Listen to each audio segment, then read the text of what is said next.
Hi, everybody. I'm Matt. And I'm Steve. And this is Marvel Reread Club.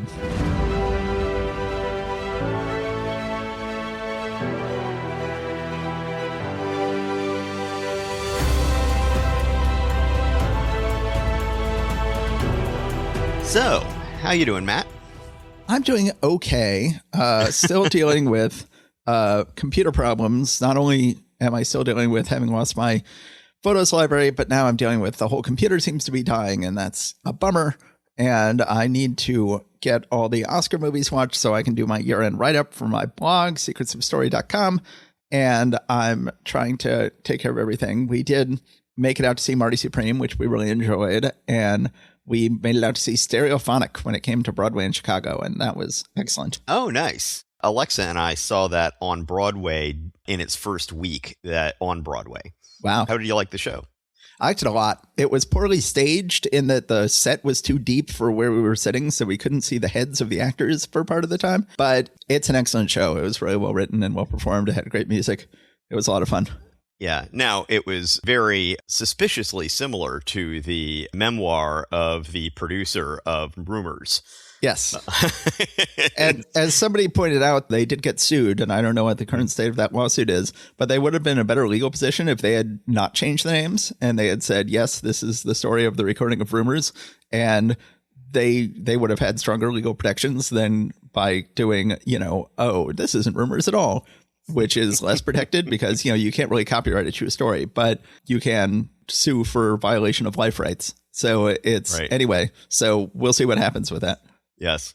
So meanwhile, here in North Carolina, last time we recorded that episode, I said that they were predicting the biggest snowfall basically ever. And I was like, there's no way they're not revising that down. And indeed, they did revise it down. That particular snowfall ended up being about 2 inches of fine sleet, which means that it didn't accumulate on power lines, which is good. But on the other hand, it basically formed igloo ice when it fell on the ground. So that has not been going anywhere. And then a week later, we ended up getting what has turned out to be, I think they've said, the 5th heaviest snowfall in recorded history in this area. So we got about 10 inches in 24 hours. So that has been nice and beautiful around here. Granted, those kids are never going back to school. Yeah. They never got back to school after the previous sleet, and there's no seeing when they're ever going to get back to school at this point. We just don't have the infrastructure around here for this stuff. So anyway, that's the primary thing that's been going on around here. Well, that and the fact that we did, in between those two snowfalls, get our daughter back off to college. She's been home since Christmas, and they're home for all of January. And so we got her off just in the nick of time. Yeah, I guess that could have been delayed. Well, yeah, the pictures I've seen in North Carolina look very beautiful. You look like you've got a picturesque Hallmark movie house right now with snow on it. But I imagine you guys probably have no idea what you're doing. Yeah, we're just hunkering down as best we can. So let's go ahead and talk about some comics. What do you say? Yeah, let's go ahead and do it. All right. So once again, we are now launching into September 1968. And once again, we have a ton of books that we're breaking into 3 episodes. So should we go ahead and jump in with Amazing Spider-Man number 64? Yeah, let's do that. All right. Amazing Spider-Man number 64, The Vulture's Prey. Beautiful Romita cover. Doesn't look like it has any heck involved, of the Adrian Toomes looking more robust than usual, swooping around and hitting Spider-Man as he is over a black and white city. Yeah, and it's not just black and white, it's gray tone. I've never understood what the technological capabilities were for doing covers as opposed to doing the interiors. I know they've always had a little bit more capability when it comes to doing the covers, and the whole background is this grayscale sort of watercolory looking thing, and then in the foreground you have your regular 4-color brightly colored action. So it's a very interesting cover. Yeah, it's nice looking. So then we jump into the issue, The Vulture's Prey, a new high in Marvel magnificence, produced and presented by Stan the Man Lee and John Ringading Romita, ably augmented by dazzling Donnie Heck, embellishment Mickey DeMeo, lettering Artie Simek.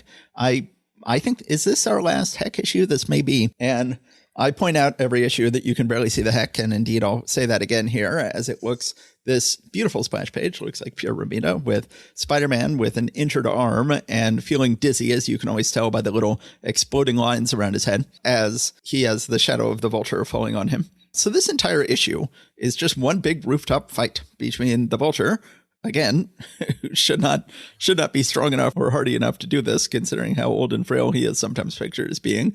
But it's like you were saying last Spider-Man episode we did, they sort of have to explain it later that he's getting superpowers from the suit somehow. But they're on the rooftop across from the Daily Bugle. So over on the rooftop of the Daily Bugle, we have J. Jonah Jameson and Robbie Robertson and a staff photographer taking photos. And that's it. That's this whole issue.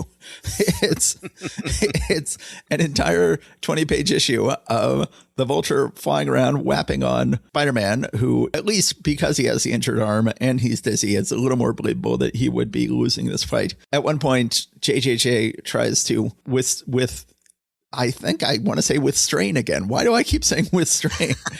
He wants to restrain Spider-Man to help the Vulture get at him. So Spider-Man has to web up J. Jonah Jameson. We then cut to the most horrific thing that we've ever seen in Marvel Comics.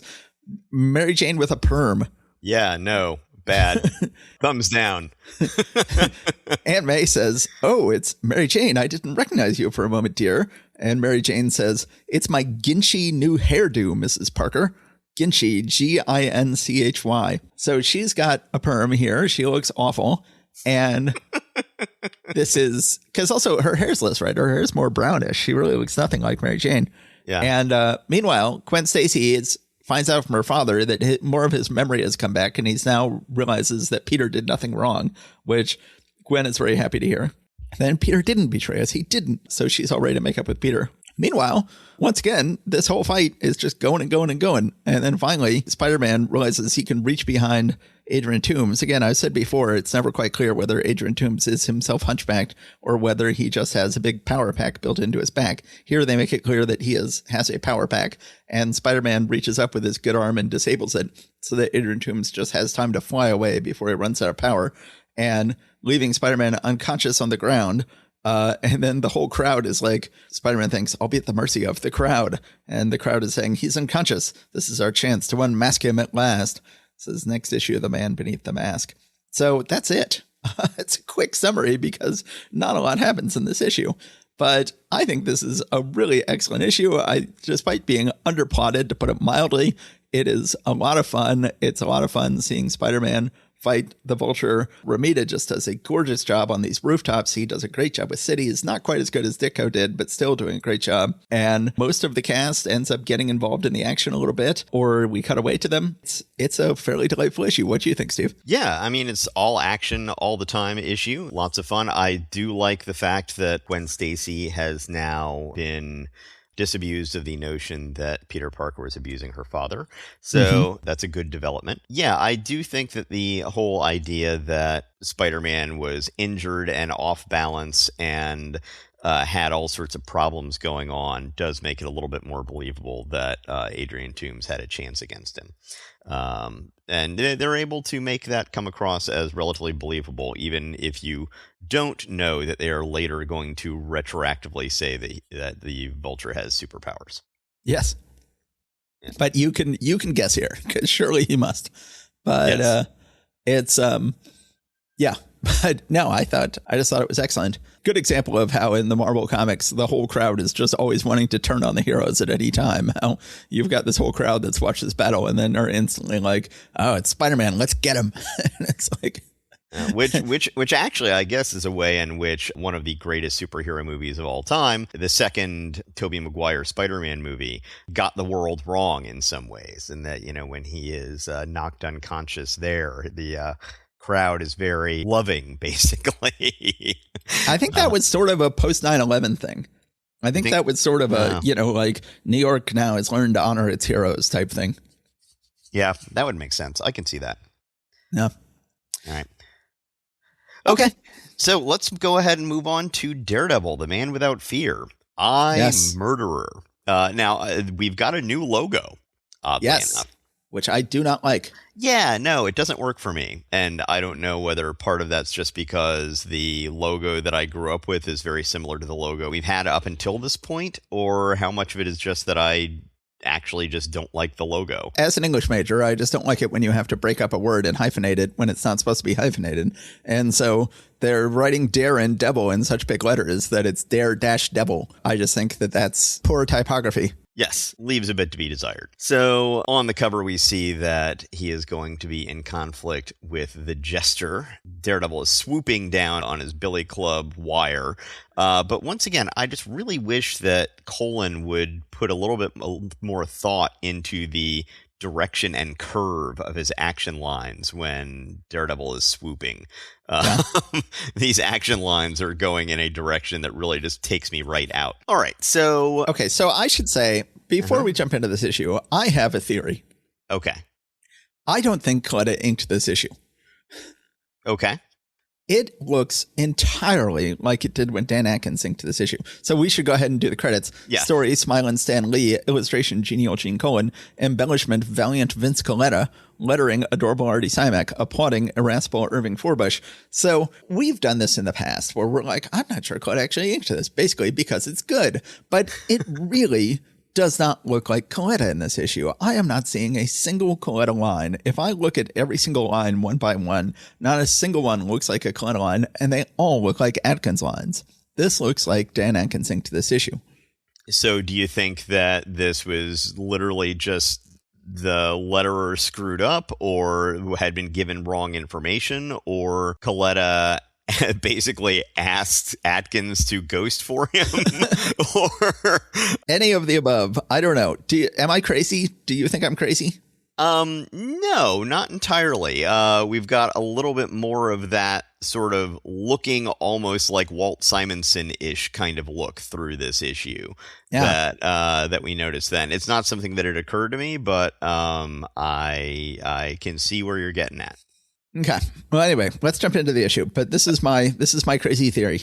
Okay, so we see the Jester doing a jewelry heist. He's got a little robot, a little toy-sized robot that he sends into the jewelry shop, complete with little rockets in its feet, and it can open a safe all on its own. Once again, this whole thing where, hey, Jester, if you can make this kind of little robot that can do all these things, you don't have to do a life of crime.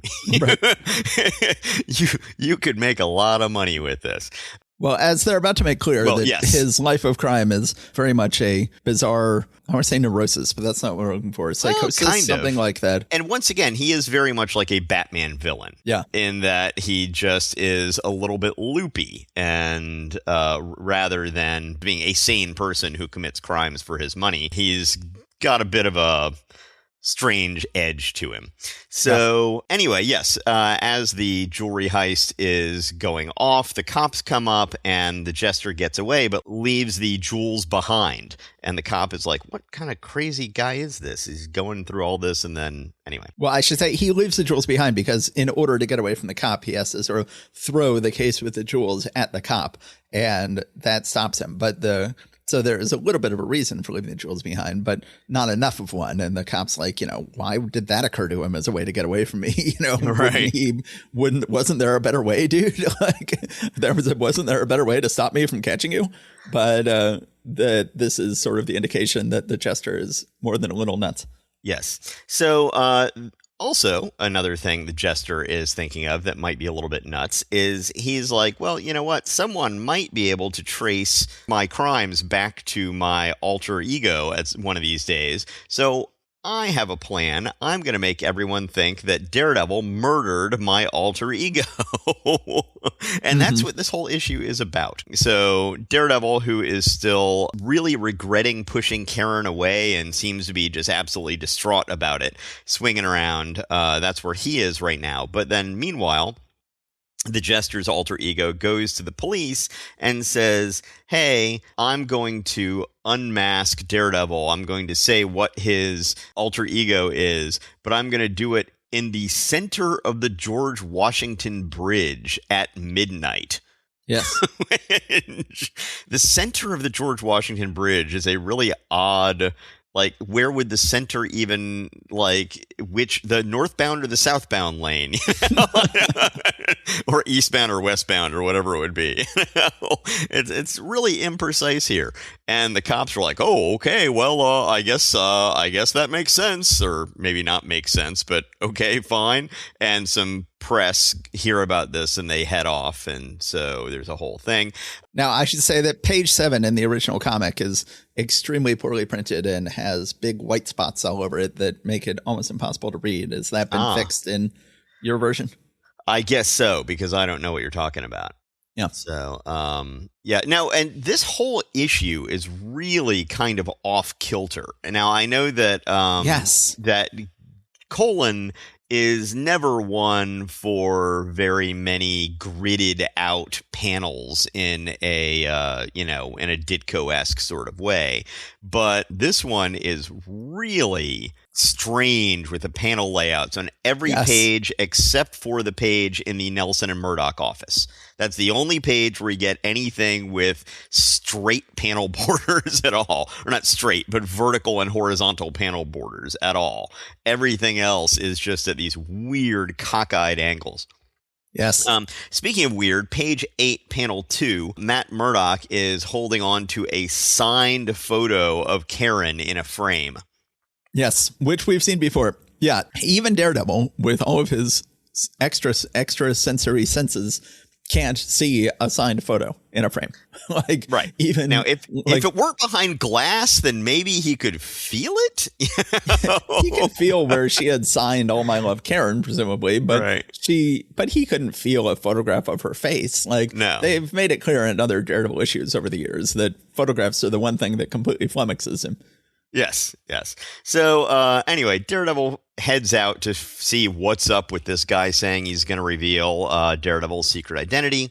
We see that, once again, the Jester has some kind of little toy submarine that he's inside. Again, if you can make your own little submarine, you have more skills that you can be employing. But once again, we've established that he's just a weirdo. So, have you ever noticed on Braves games, there's an ad in Truist Park where the Braves play that says buildsubmarines.com? Yes. Or something like that. Have you ever gone to that URL? Because I never have, but I'm like... I have. Yes. It's the U.S. government is trying to encourage people to get educations that will allow them to be able to do things like building submarines and stuff like that. So, yeah, it's strange. Okay. Yeah. Every time I watch a Atlanta Braves baseball game, I'm like, really? There's an ad for submarine building? Okay. All right. Yeah. But I guess you're saying it is exactly what it claims to be. It is exactly what it claims to be. That's exactly right. Anyway, we see the Jester climbing up the George Washington Bridge, which really does look like that was going to take a while. Yeah.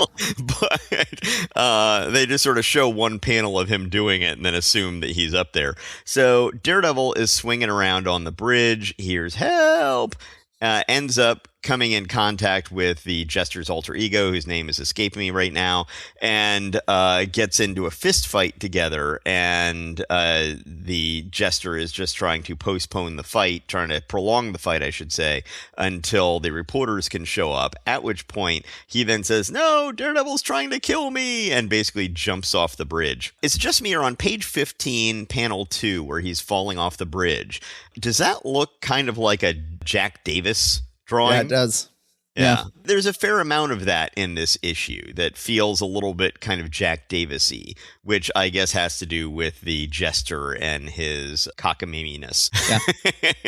Anyway, one way or the other, everybody thinks that Daredevil has just killed this man, and the police are firing bullets at Daredevil as he's swinging away. The Jester gets back into his submarine knowing that they'll never find the body, and so then they'll just assume that Daredevil killed him. We then get an aside to the Nelson and Murdoch office. Once again, the panel borders suddenly are horizontal and vertical for the first time all issue. Yeah. Which does sort of come across to me as like, the Jester is this really off-kilter, chaotic element. And so, anything that has to do with the action in the book is very much off kilter. Whereas here, this is in the staid and stodgy offices of Nelson and Murdoch. Yes, more staid and stodgy than we realized. Yes, speaking of staid and stodgy, Nelson sees on the TV, while he's watching TV in the middle of the day while lawyering, I'm not sure, that there is some sort of protest demonstration going on, and his girlfriend shows up right in the middle of the frame with a sign that says anti-poverty, eliminate poverty, and something or other. So, she's doing good work there, and she comes in and he is, oh, no, you think there's going to be a problem with this?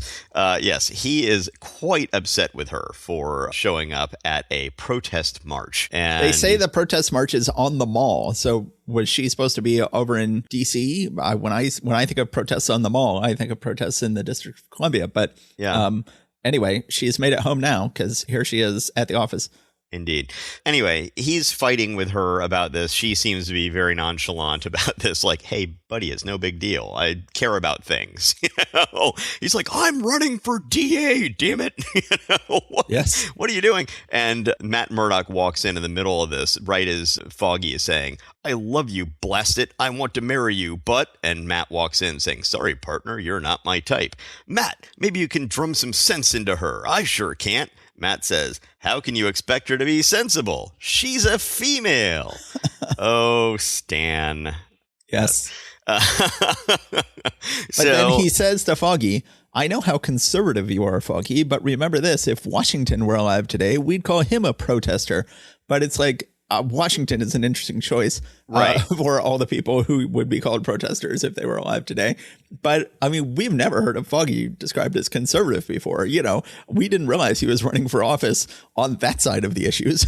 He's running for office as a right wing DA, apparently, which I had not realized. I had just sort of assumed the opposite, I guess. But OK.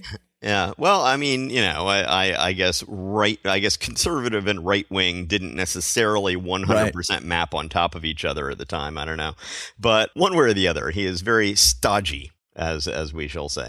So the Jester, meanwhile, has taken over a TV studio and is making them broadcast him, saying that he is going to take down Daredevil because Daredevil just murdered this person being his alter ego.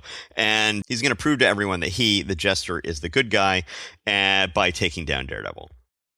Mm-hmm. And in the end, he and Daredevil end up in conflict with each other, and it looks like the Jester has very quickly knocked Daredevil nearly unconscious. So with exploding popcorn kernels that are filled with gas. Yes. And then next, the Dregs of Defeat. So this is a loony issue. Yes.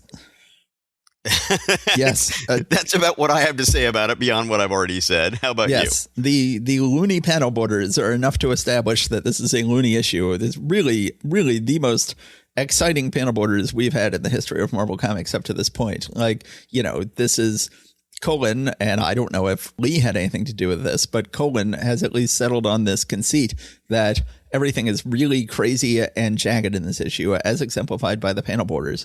And can we talk about how strange it is that Stan Lee is still writing this book after handing over just about every other book to Roy Thomas? Roy Thomas has never written a word of Daredevil. It has been pure Lee this whole time, even though it is one of Marvel's daffiest books. Yeah, I like this issue. I love the inks, which I'm convinced are done by Atkins, not Coletta, but I'm utterly baffled by the revelation that Foggy Nelson is, and the cause that Debbie is espousing here is eliminate poverty.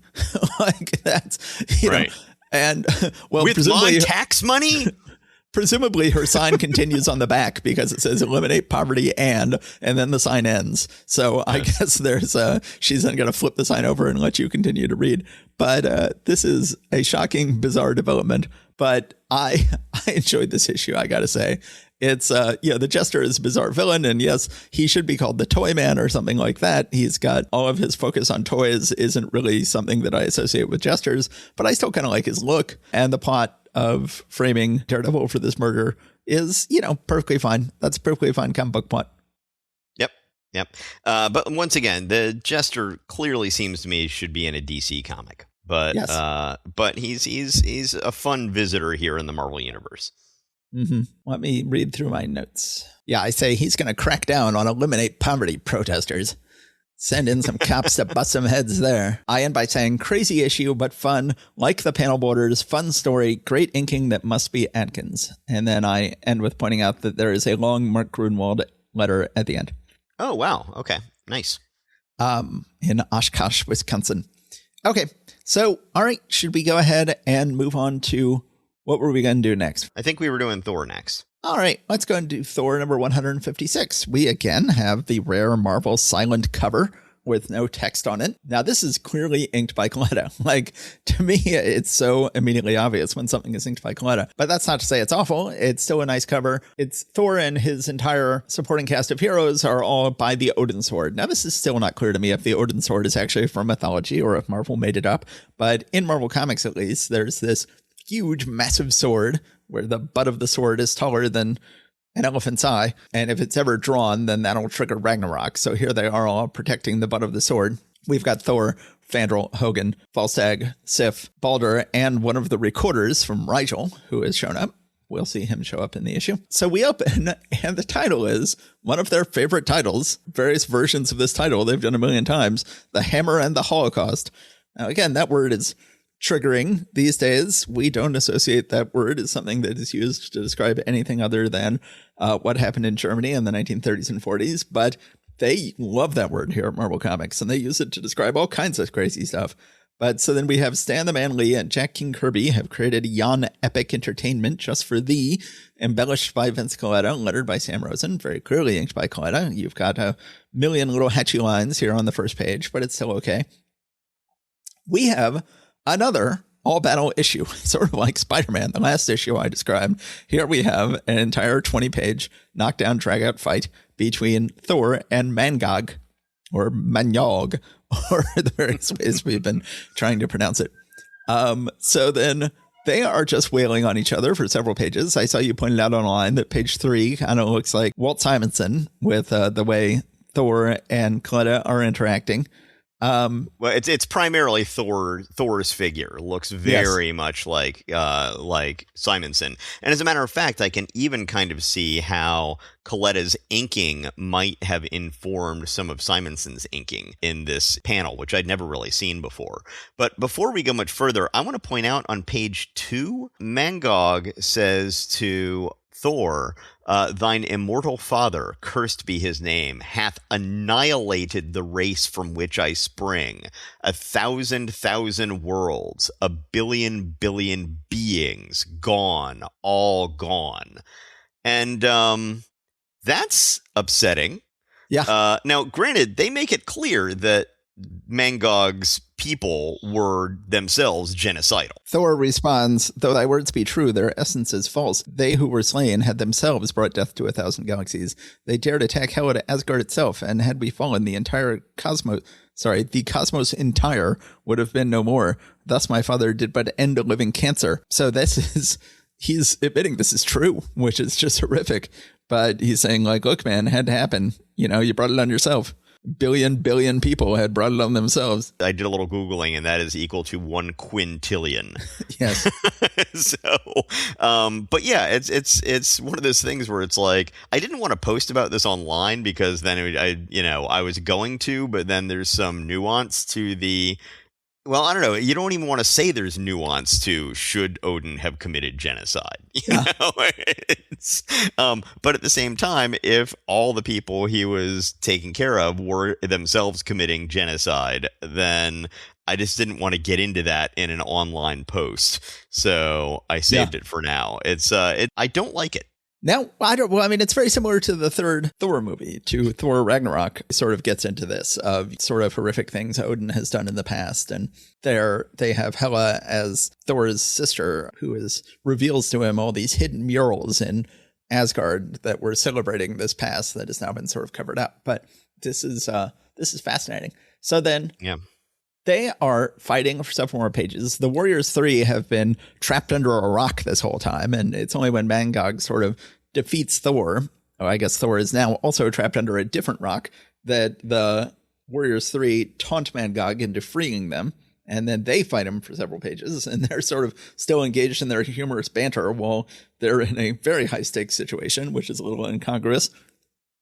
We then cut to Loki. Now, if there's one thing that it's not just Kirby, that lots of people who draw Loki, they love to show him lounging in chairs, especially in his father's throne. He cannot sit up straight when he is in his father's throne and just sprawls all over it. And that is what he is doing here. And he is saying, like, yeah, people are telling him, like, look, don't you have to be trying harder to defeat Mangog? And he's just flat out like, look, I'm going to wait till he kills Thor and then I'm going to defeat him. And they're like, that's probably not a good idea. And he's like, look, I've got a secret collection of soldiers that are going to defeat him at any time. And then the secret collection of soldiers shows up and they're like, no, we got defeated by Mangog. And he's like, oh, crap. And anyway, we cut back to the big battle. Says Mangog is saying to Volstagg, who shall be the first to die? Come back, thou timorous one.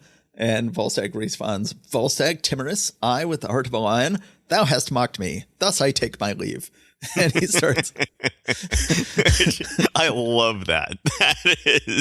That would be worth the 12 cents for this issue just by itself.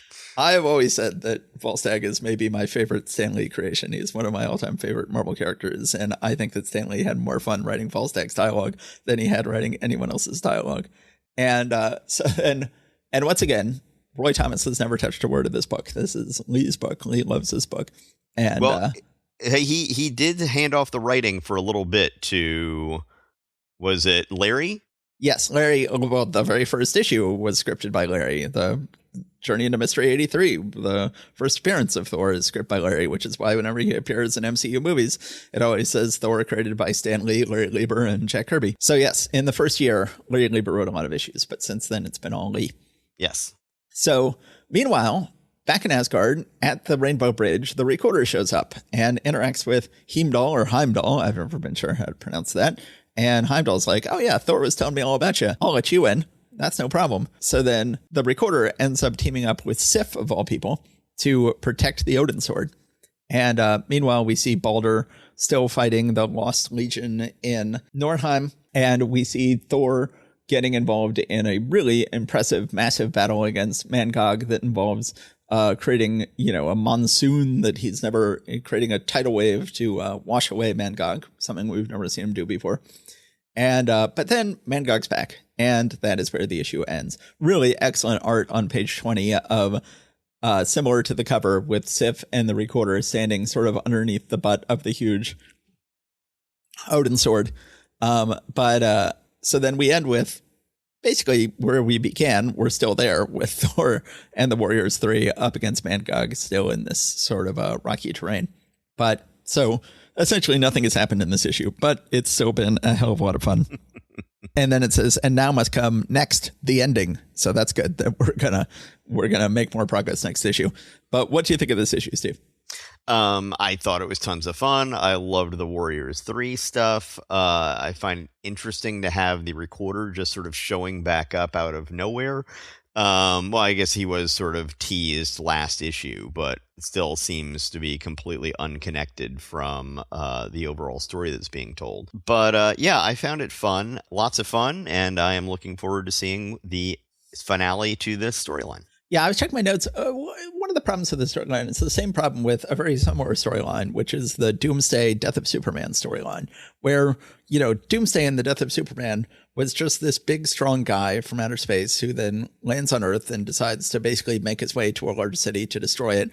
But the whole storyline is just he's walking. He's just gradually walking. He can't fly. He has no weapons, including no ranged weapons. He's just walking to the big city to destroy it.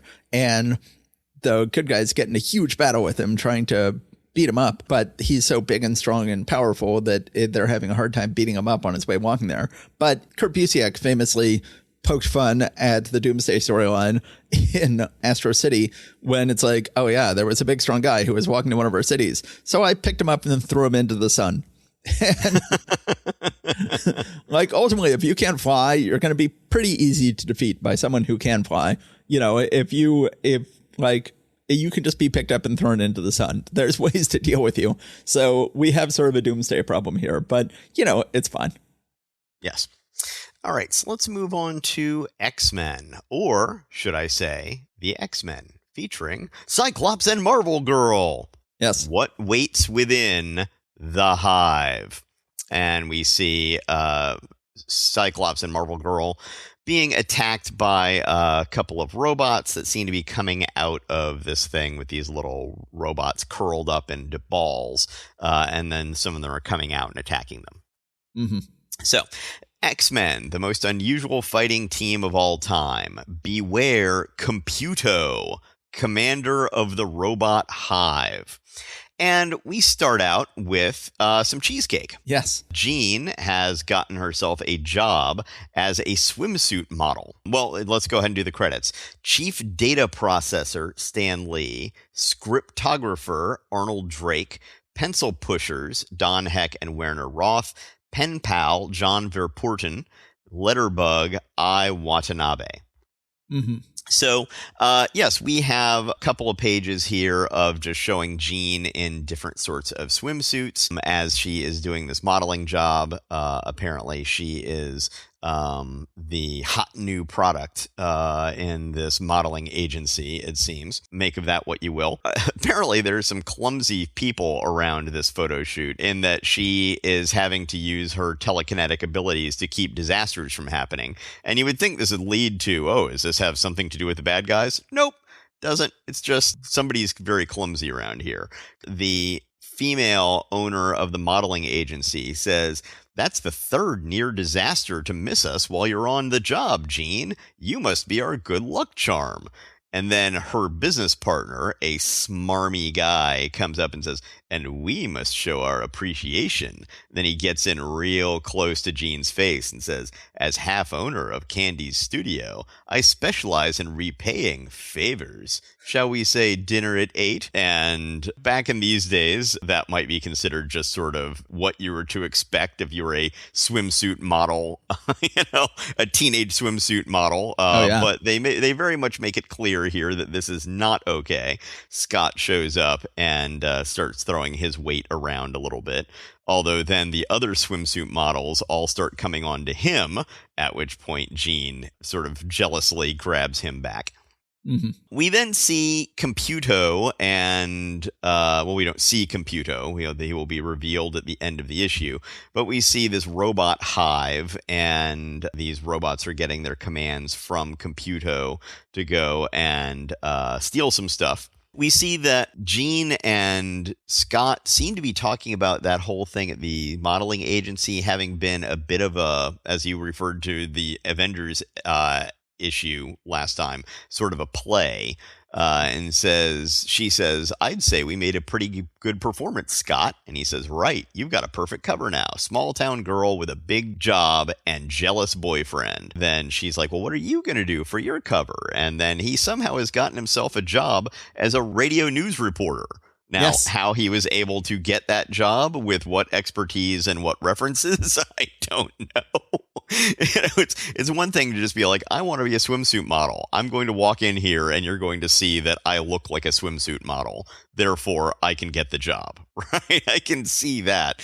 But how he has these skills and whatnot to be able to be a radio reporter, I don't know. Mm-hmm. But then the radio station is getting a brand new higher wattage transmitter delivered, and the robots show up in order to steal this transmitter. Mm-hmm. So Cyclops and Marvel Girl change into their superhero identities and go start fighting the robots. At one point, one of the robots is referred to by the name Cybertron, which I was like, wait a minute, Cybertron, I recognize that name from somewhere. I was like, where in the Transformers was that term? I was like, was that the bad guy? And then I'm like, no, that was apparently the planet that they were from. Yes. Well, of course, the name Computo, also familiar. I mean, they can't be blamed for doing a Cybertron because the Transformers hadn't been invented yet. So the Transformers could have stolen the name Cybertron from them, although it's a pretty obvious name to come up with when you're talking about robots. But Computo, I guess also a fairly obvious name, but DC had a major villain named Computo that had been around since the early 60s, who had been a major nemesis of the Legion of Superheroes and had been the first person to kill one of the Legion of Superheroes, although he had just killed 1/3 of a member of the Legion of Superheroes when he killed 1/3 of Triplicate Girl and turned her into Duo Damsel. But major Legion of Superheroes villain that it strikes me as odd that they would feel like they could steal that name over here at Marvel, or maybe they just genuinely didn't read any DC Comics, but you would think Arnold Drake would because he was coming from DC Comics, so who knows? Yep. All right. So the robots end up being driven off. I don't think they make it off with the transmitter, although I'm not 100% sure, and it doesn't really matter in the end. But Cyclops says to Marvel Girl, "That psychic power Professor Xavier helped you to develop before he died. Can you use it to trail someone by mental pattern?" She says, "Yes, but this is an electronic brain we're up against. It might not work. Wait, I'm starting to get psychic emanations." Now, they've done this before, and I've never really liked the idea of, oh, yes, as some kind of computer brain can also be psychic in some way or have psychic powers work against it. Anyway, they're able to trace these robots to a sand and gravel pit, and they're able to find a secret tunnel, head down there, and find the robot hive where they end up getting to a fight with all the robots in the robot hive. And then we find out that Computo is actually Quasimodo, which they specify once again stands for quasi-motivational destruct organ. Mm-hmm. And then Quasimodo then escapes and looks like he is trying to flood the robot hive area to take out Cyclops and Marvel Girl, but they are able to escape. And that's it. Finally, it says the heat is really on Beast and Iceman next-ish when they face the fury of Metoxo, the Lava Man. Which I got to say right away sounds terrible. That sounds like bad comics. It also sounds like DC Comics. Yeah, it does. You know, the bad end of DC Comics, basically. Yeah. And so this story doesn't seem like it really goes anywhere. It's like, why was Quasimodo, like, are we going to have any follow-up on Quasimodo and his robot hive? I don't see that we are. It's a little bit strange. Yeah. There's some fun stuff in this issue, but overall it just sort of seems like a bit of a filler. Yep. And then we should just quickly address the even more filler-ish backup story. Right. Yes. Where it's just the Beast talking about what he can do with his hands and feet. I was expecting to have another origin story, which they were doing okay with for both Scott and Bobby. But this isn't the Beast's origin. It's just the Beast bragging about all the stuff he can do with his hands and feet and mind. Well, I mean, that's really not that much different from what we've been getting. What we've got for Scott, really. Well, I guess we've had a combination of origin stories and just explanations of how powers work. Right. We've had both. Yeah. Come to think of it. So, with this one, I always was a little bit unsure of exactly what the pre-furry Beast's powers were. It's like, what? He's got big feet? Right. What's up with that? So, I mean, going through and specifying exactly what his powers are is not a bad idea, I think, in this case. Yeah. All right. Well, yeah, so let me go through what I had to say about the issue. I think Verporten is a better inker than Tartaglione, so the art looks slightly better than it's looked in the last couple of issues, but yes, you still have fundamentally poor pencilers working together in some way. It's never been clear how Heck and Werner Roth are working together in these issues, but it is not to good effect, I think we can safely say. The art does not look good. The only part where they really seem to care what they were doing is when drawing Jean in bathing suits. Yes. So I should point out that they've got Jean once again using her telekinesis, which I just don't like the way they do it. I've been rereading. I've complained in the past that the telekinesis looks so much better in Katsuhiro Otomo's Akira comics. I've recently been reading another manga. I've been reading Mai the Psychic Girl, which has art by Ryoichi Ikegami. And I like that better, too. I really like the way telekinesis is portrayed in that comic. Anyway, I end my notes by saying barely serviceable issue, okay writing, okay art. And then I point out that there's a Tony Isabella letter, which is good enough to maybe read. So I'll go ahead and do that, and we can maybe cut it out. Tony Isabella at the end says, "Dear Stan and Gary, the origin of the X-Men series is excellent, but it takes too much space from the feature story. The feature stories have been extremely poor. The Factor 3 story was dragged out too long to be effective. The Frankenstein and Grotesque stories were just watered-down versions of your monster stories from the early 60s. The current battle with Magneto has suffered from lack of enough space to really develop the story. Now that I've sufficiently torn you down, let me congratulate you on the first part of Iceman's origin." And then it goes on. So he's liking the backups, but he's not liking the front stories.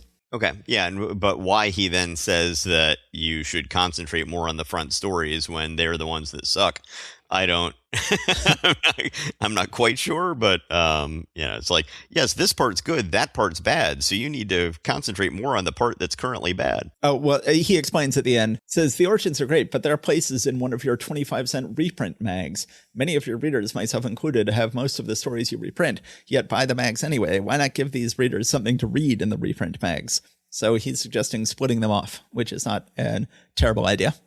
Yes. Why he is buying the reprint issues if he already owns the original issues, I'm not 100% sure, but okay. Yeah. Okay. So should we go ahead and move on to our final book, Incredible Hulk number 107? I see no reason not to. All right. So we have 10 Rings Hath the Mandarin. So this is sort of an Acts of Vengeance style issue where the Hulk is going to be fighting someone he's never fought before. We've got the Mandarin zapping him with one of his rings. It still drives me nuts as someone who grew up with the official handbook to the Marvel Universe always at hand with explaining how everyone's powers and equipment worked. It is baffling to me that anyone could have accepted reading these comics in the 1960s and not knowing what each of the Mandarin's rings does. And it continues to be entirely unclear in this issue what each of his rings do. But we pick up where we left off last issue, though, where the Hulk, it's very unclear what country the Hulk is in here, but he's still fighting the Russian version of Nick Fury, who is shooting at him, but trying to avoid shooting at a little kid. I think he's in Russia. I guess he's in Russia. But then he goes wandering and ends up in the Gobi Desert. They never seem to. Anyway, we'll get to that. Well, but they're going to have a thing where somebody says, look, we read about him in Pravda. Yeah, I guess so. Stan Lee editor, Gary Friedrich writer, Herb Trimpe artist, Sid Shores inker, and Artie Simek letterer. Just in case you think they've bitten off more than old Greenskin can chew this time, just turn the page and find out how wrong you can be. So Herb Trimpe.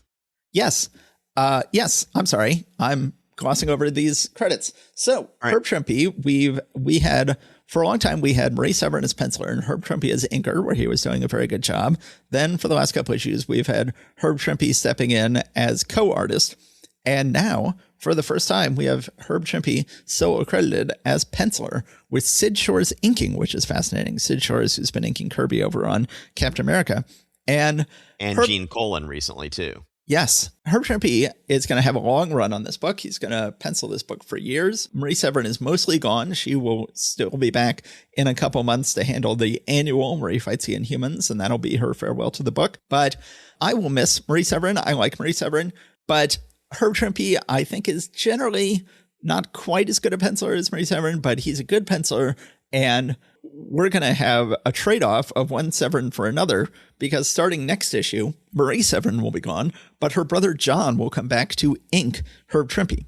And he will unfortunately come and go, and there will be a marked difference between the Trimpe issues inked by John Severin and the ones not inked by John Severin. And I'm going to absolutely love all the issues where you have Herb Trimpe inked by John Severin, and love the issues where he is not inking him less. But still, he's a good artist. He's going to stay on the book for years and years. He's going to famously draw the first appearance of Wolverine when Wolverine shows up many years later in issue 181. And he is going to have a nice long run on this book. What did you think of the art in this issue, Steve? I am not incredibly happy with the art in this issue. Part of it is that, Sid Shores inking, I don't think, is doing a good job with what is here to work with. And generally, I wouldn't say I'm the biggest Herb Trimpe fan in general, but that being said, I certainly respect his run on this book. He is, for people of a slightly older generation, what Sal Buscema is for us. Oh, speaking of which, yes, Sal Buscema. We should acknowledge that Sal Buscema just died last week. Yes, passed away a week before he would have turned 90. Yes, and he is definitely the Hulk artist of our youth. Yes. He was drawing Hulk when we first started collecting, had been already for a couple of years at that point, and would continue to for the next 3 or 4 years after that. But before Sal Buscema, there was Herb Trimpe, and for a whole generation of people, Herb Trimpe is their definitive Hulk artist. Mm-hmm. So I certainly have to respect that one way or the other. Yeah, Sal Buscema is about to show up in the comics we're reading. He's going to take over from his brother penciling Submariner in about 6 months, I think. But yes. So that is coming up. But we have not seen Sal Buscema yet here. But yes, now many years later, and here in 2026, Sal Buscema has just passed away. One of my favorite artists. But so then let's go ahead and jump into the Hulk number 107. Soviet Nick Fury doesn't want to shoot the kid, and Hulk is not intentionally using the kid as a human shield, but sort of unintentionally using the kid as a human shield. Suddenly, the actual Nick Fury, the actual good old American Nick Fury, shows up and sort of, I guess he's invaded Soviet airspace and is shooting down a Soviet ship. It lands on the ground, and then the Hulk comes and smashes it apart. That's not going to have any consequences. No. So then, and then Nick goes ahead and extradites, kidnaps the Soviet Nick Fury and takes him away. Yuri Brevlov, I guess is his name. And then the Hulk then goes wandering and ends up in the Gobi Desert. Now, wait, if he was just in presumably European Russia. No, okay, no, Matt, that's not what's going on. He is still in Russia here. The Mandarin is in the Gobi Desert, and the Mandarin is about to teleport the Hulk to him in the Gobi Desert. Okay, at that same moment, thousands of miles away. Okay, so right. The Hulk has come across a Russian village here. Right, so page 8, panels 4 and 5, the Hulk is going to be teleported to the Mandarin's hideout. Okay. Has the Mandarin been described as living in the Gobi Desert before? No, I don't think so. I think he's been described as living in the western mountains of China. Yes. So this does not look like a mountainous region, although it is a plateau. Yes, but he could have multiple palaces, I guess. So then he goes ahead. So the Hulk tries to restore the boy to this Russian village, and instead, of course, they attack him and fear him. And the boy has to explain, no, the Hulk has been helpful to me. He's been helping me. And then the Russian peasants decide to stop attacking the Hulk. But then he is teleported to go fight the Mandarin, who I guess the Mandarin just wants his help conquering the world or something like that. I'm just guessing. I didn't actually read this issue. No, I read the issue. I just don't remember why he wants him. I'm just guessing he wants him to help conquer the world. It's interesting that Trimpy doesn't have Trimpy Hulk face yet. No, he doesn't. Hulk face will get more and more stylized over the years, unless Sid Shores is just putting it back on model. I don't know. It could be, but the one panel where I look at this and I think that looks like Herb Trimpy's Hulk is page 10, panel 3. Yes. And it's to some extent his face, but also something about the proportions of his arms and kind of the way of his body language. That panel looks very Herb Trimpy to me.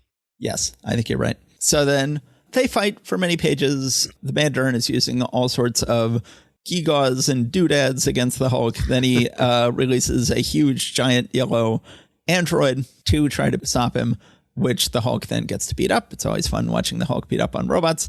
Wraps him up in a curtain, swings him around, and bangs him into a wall.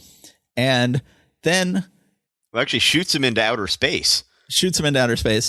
And then the Hulk is finally getting pretty pissed at this point, tries to attack the Mandarin. The Mandarin turns out to just be an illusion, and then the Hulk falls into quicksand.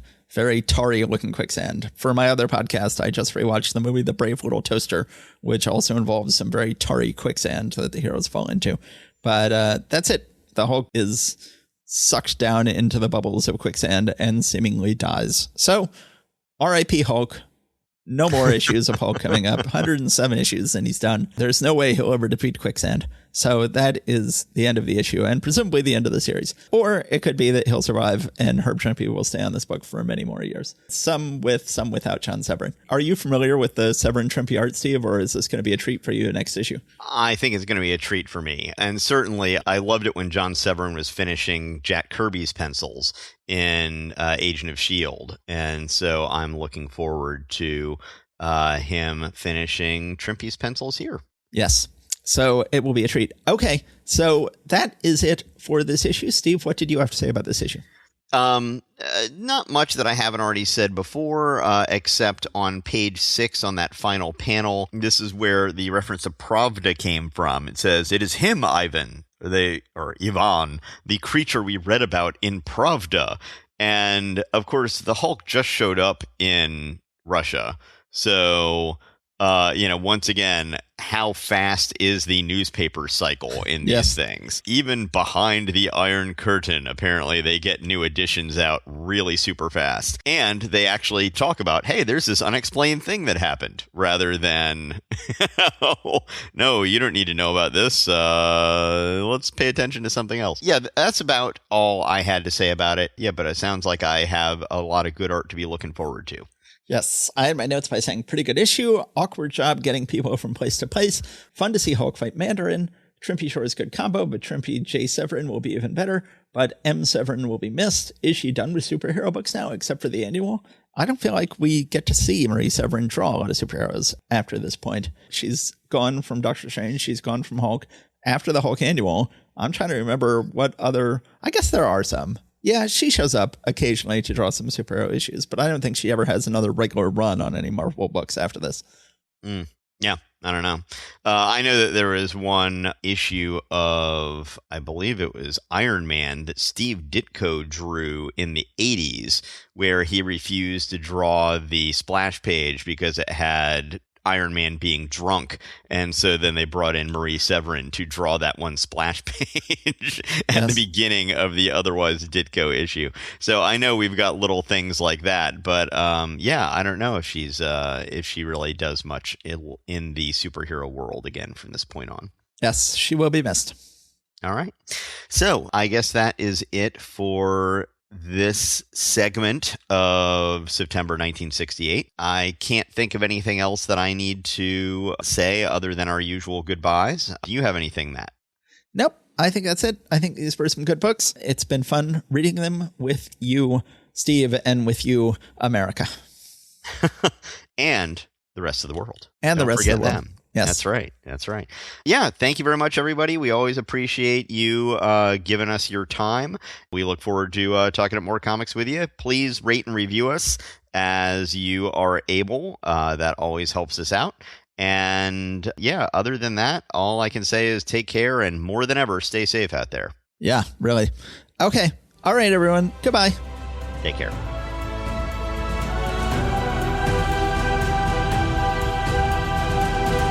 Thanks for listening. If you enjoyed it, we now have a Patreon where you can show your appreciation. If you've got a few bucks, head over to patreon.marvelrereadclub.com to support us. Also, you can still rate and review us at your podcatcher of choice, and that would be greatly appreciated as well. You can find us online at marvelrereadclub.com, as well as Facebook, Instagram, Blue Sky, and Threads. See you next time.